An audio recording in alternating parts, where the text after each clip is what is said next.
Hey guys, this is Ike's with RolloutReviews, bringing you another BIONICLE review. This time it is set number 70789, Onua, Master of Earth.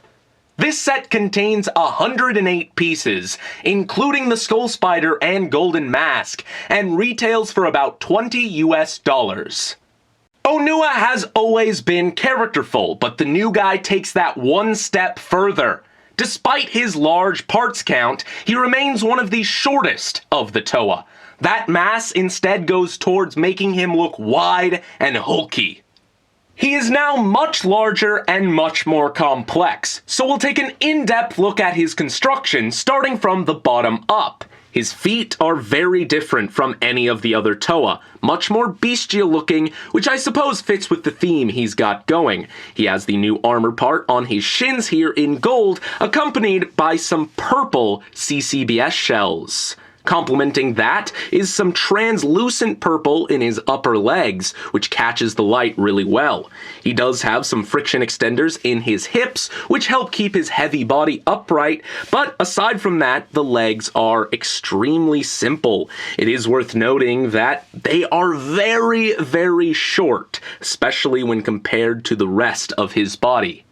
His torso assembly is very different as well. You have a small piece of armor here towards the bottom, but the majority of it is made up of this large chest piece. Now, the details there are stickers, but I'm much more content with these than I was with Kopaka's because they're actually necessary. The last time this chest piece was used and it had details on it, it was stickers. For example, Stormer XL.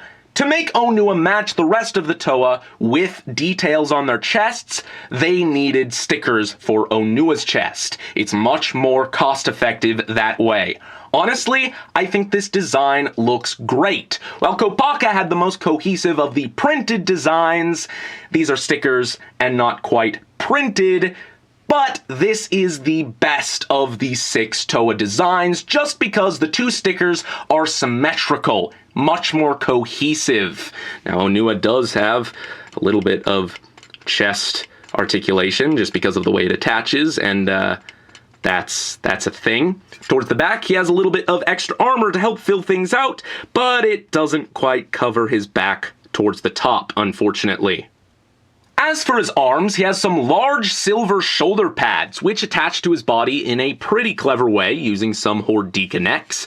They're on a couple of ball joints here and will get out of the way in just about any pose you want to put his arms into. They look very cool and have a couple of half pins sticking out of the top, which will come into play with his upgrades from the Protector of Earth. He does have some friction extenders in his shoulders so that he can heft his mighty hammer, and of course he has more of the new armor piece and more of the purple shells there as well. A big guy needs a big weapon, and Onua's hammer definitely fits that bill.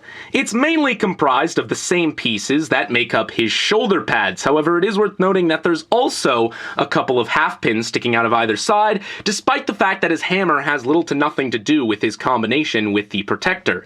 There's a little rod here towards the bottom, but of course the main bulk of the weapon is towards the top. It's got a connector here that comes into play with his dual weapon functionality. You have this foot piece here that coincidentally attaches via a ball joint so it can move for seemingly no reason. It helps fill out the shape of the weapon, but does leave things a bit gappy from a bird's eye view.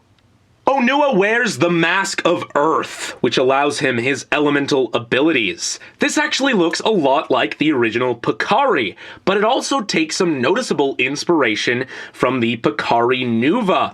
While those two masks look nothing alike, this does a really good job at melding those two designs together, I think. Now, you also get a golden version of this mask, which, as I've said before, is a great convenience, seeing as in 2002, to get the golden masks, you had to go hunting for them in blind box mask packs. This makes things that much easier. His underlying head is more or less the same as all of the others. However, it does attach via an additional joint here to bring it more forward. This maybe allows for some more expressive articulation. Now, he does have a bright green eye stalk here, which attaches rather loosely, but that comes into play with the upcoming gimmick. His mask has a couple of little nubs on the inside of it, which slot into the holes on the side of his head here. His mask attaches fairly securely, and I don't think will fall off unless you bump it the wrong way. If we turn to the back, his eye stalk acts as kind of a trigger to launch the mask. While this gimmick doesn't make a whole lot of sense, personally, I think it's a lot of fun. Here is Onua with his normal mask, of course, and here he is with his golden mask.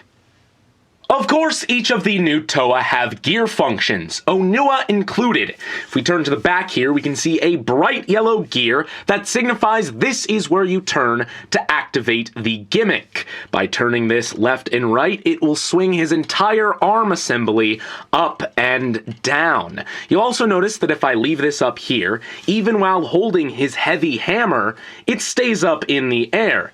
Also, if I move his arm around here on the ball joint, the gear function does not interfere.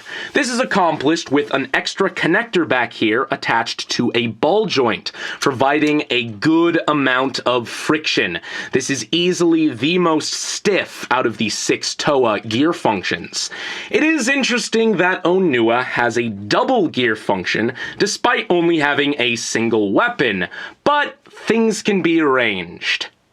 Onua also has dual weapon functionality, and his method is one of my favorites. You're going to pull the front off of his hammer here and set this portion off to the side. From here, we'll split this in half, and it'll become a couple of digging claws. I think these are a good balance between his original digging claws and Winua's Earthshock drills from 2004.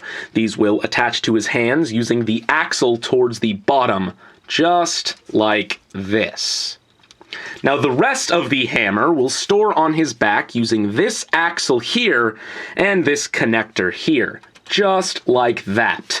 The instructions would have you leave this axle in his hand right there, but we can pull this off and mount it on his other shoulder using this connector here. Now Onua can dig tunnels. Albeit because of the stiff gear function, not nearly as quickly as he could in 01. Just about every set in this wave includes a skull spider.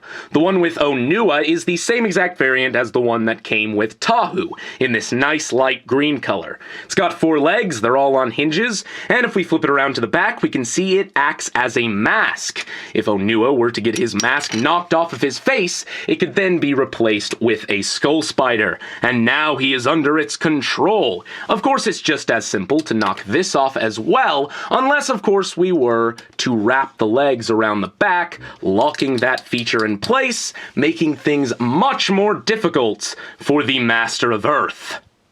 All of the new Toa are great sets for the same reason Tahu is a great set, so I won't repeat myself.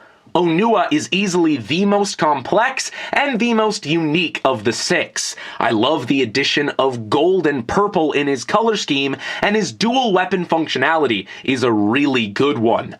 Unfortunately, he has stickers, and while they're much better than Kopaka's stickers, they are what they are, and I very much dislike them, especially in a LEGO set.